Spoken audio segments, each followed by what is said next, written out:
Left side, right side. Your very first step is to rewrite this equation with two tens in it.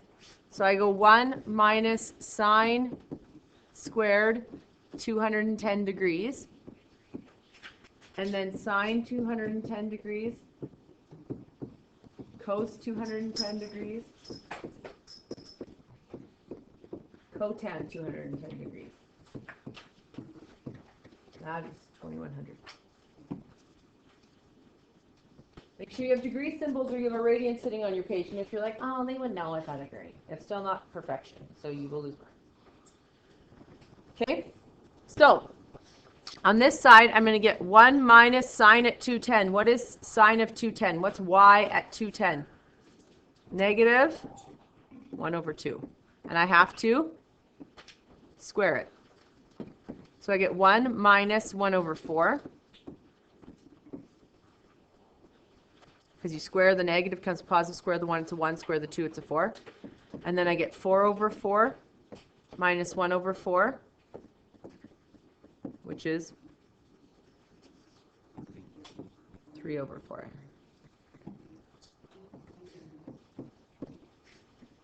Now I have a goal for the next side. The goal for the next side is to get it to be 3 over 4, right? So sine of 210 is negative a half. Cos of 210 is root 3 over 2. Negative root 3 over 2, sorry. And then cotan of 210, I'm going to do off to the side. Cotan 210, because I have to insert what that is. So I do all the hard work off to the side.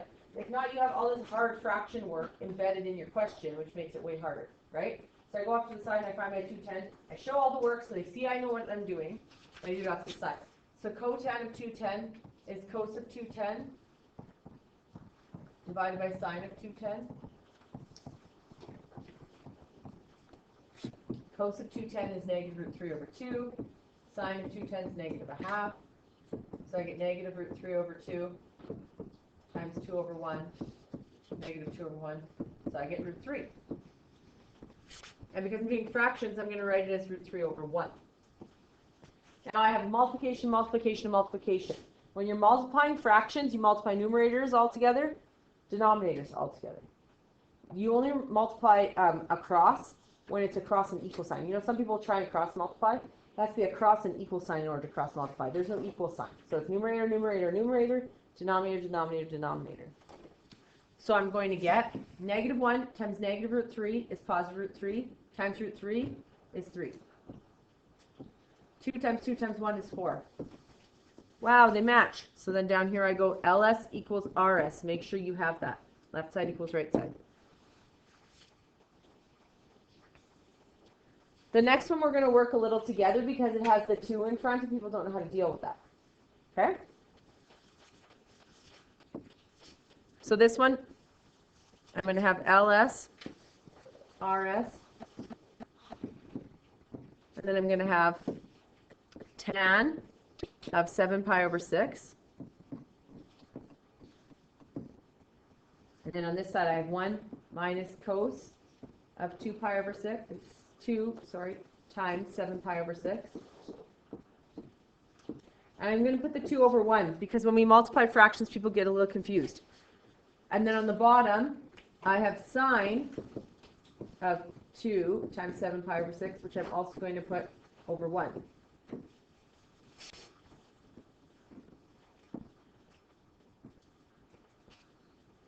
The tan of 7 pi over 6 is our easier one. The other ones, we can't go cos of 7 pi over 6. We actually have to do the brackets first, just like BEDMAS. We have to do those brackets first, get our new angle, because we're doubling our 7 pi over 6 angle, because it's a double angle identity. Then find cos of that. So we're going to do tan of 7 pi over 6 first. Tan of 7 pi over 6 equals sine of 7 pi over 6 divided by cos of 7 pi over 6.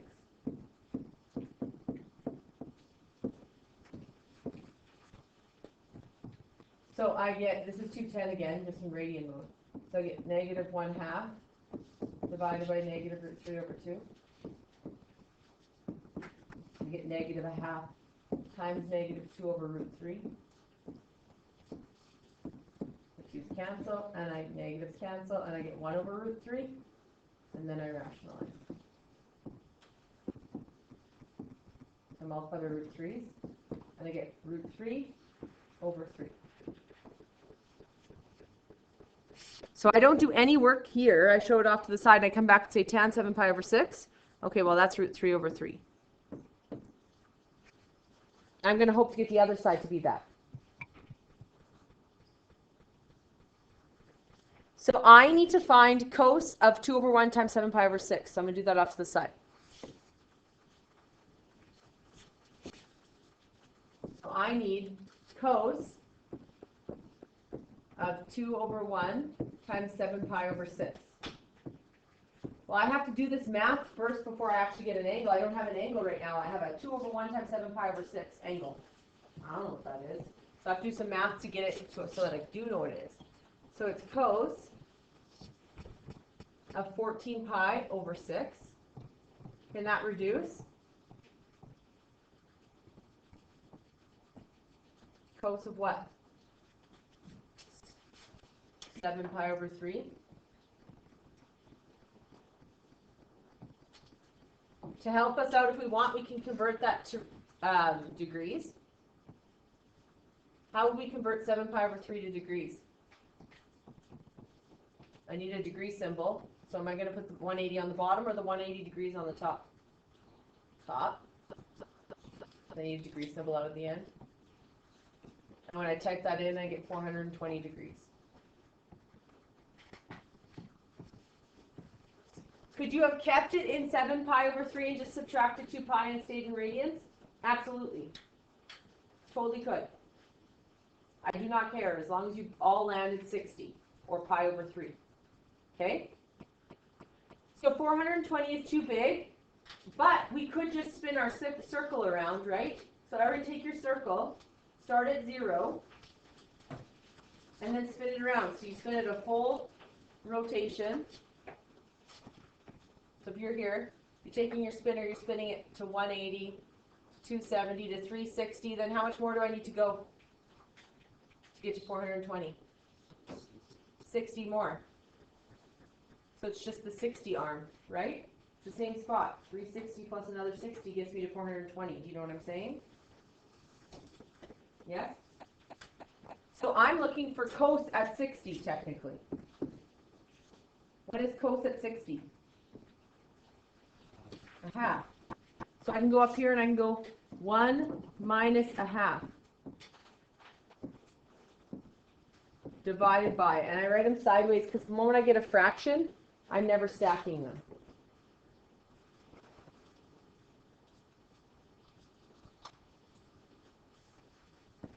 Now the next one I need to find is sine of 2 over 1 times 7 pi over 6,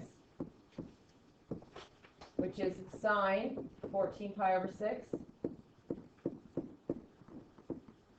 which is sine 7 pi over 3. It's the exact same spot, right?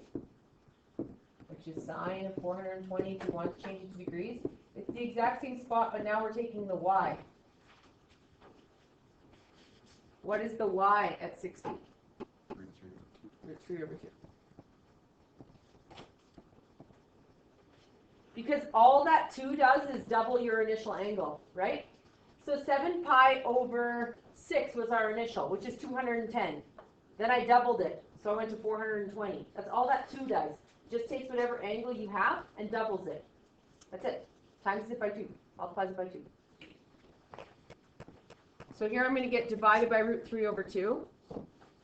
Now, the catch with fractions is you are not allowed to flip fractions to multiply until you have a full fraction divided by a full fraction. Do I currently have that? No. I have 1 minus a half. That's not a full fraction. But what is 1 minus a half? 1/2, right? If I take a whole minus a half, I'm left with a half. So now I have a half divided by root 3 over 2. Now can I flip? Do I have a full fraction divided by a full fraction? Yes. So I can go 1/2 times 2 over root 3. These cancel off and I'm left with 1 over root 3.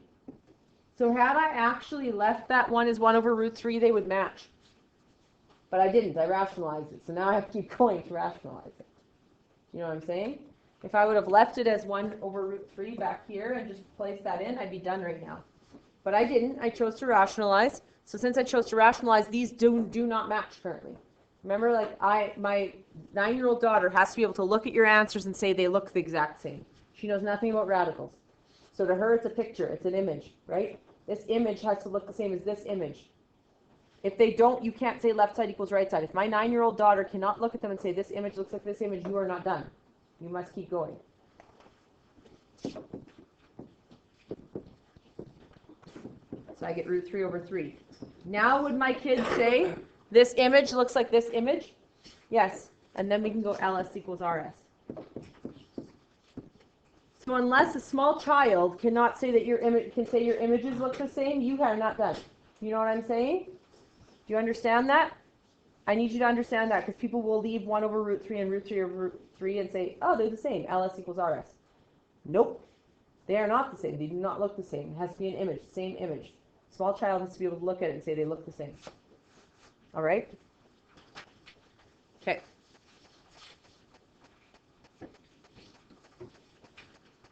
You guys try this one. So remember that double angle just doubles the angle, right? That's why it's called a double angle identity. It just doubles your angle. So if it's 210, it's 420. These ones here are 120, and there's no double angles, but there's some fraction stuff going on. So we would go LS, we would go RS. Our first step, if it is not like this, needs to be like this. Everyone's paying attention? I say this, then the test comes and you don't do it, and I feel like my soul has been ripped out. Like I feel like you don't listen to me, you don't trust me, you don't try with what I say. You don't care. You don't write, you don't call. I don't care. But I'm selling this as the test comes and people will bypass the first step completely. They either write the first step without the degrees in it, or they just completely don't write the first step, or, worse off, they write the step with switches. They're like, I like y minus and they switch. This one you really can't switch. You have to find like 1 over cosecant. Why would you do that? I don't know. But no switching can happen. We write what we have. 1 minus cos 120. You're thinking I'm crazy. However, when I mark the test and half of you don't do this first step right, and I want to bang my head into this board and be like, you'll understand. Okay? But maybe you won't because you're all geniuses and you're listening right now, and this will be the first time in all of my 17 years that no one does this wrong, that they write the first step correctly. If that happens, I will buy everyone a car. Just kidding. Not a car. A dinky car. Just kidding. Not a car. I will buy everyone a donut. And if you're allergic to gluten, I will find something else that you can have. I will donut you.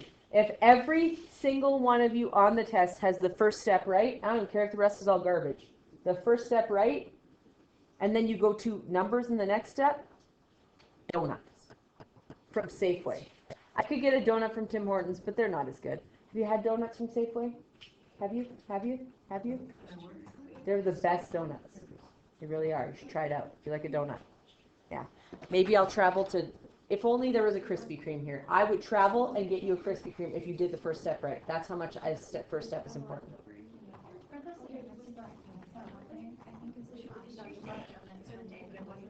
No, I think they were just, oh, no, those I got made from a specific human made those. Those were really, really good too.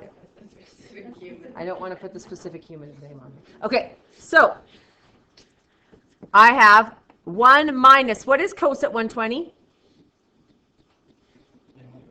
Negative 1/2. Here I'm getting fractions. So I'm going to put it in a bracket and then divide beside because I don't like stacking fractions. So what's sine at 120? Root 3 over 2. So I'm going to get 1 minus 1/2. What is that? What is 1 minus 1/2? 1 plus 1/2. What is 1 plus 1/2? 3 over 2. Divided by 2 over root 3. And I mean times. Multiplies.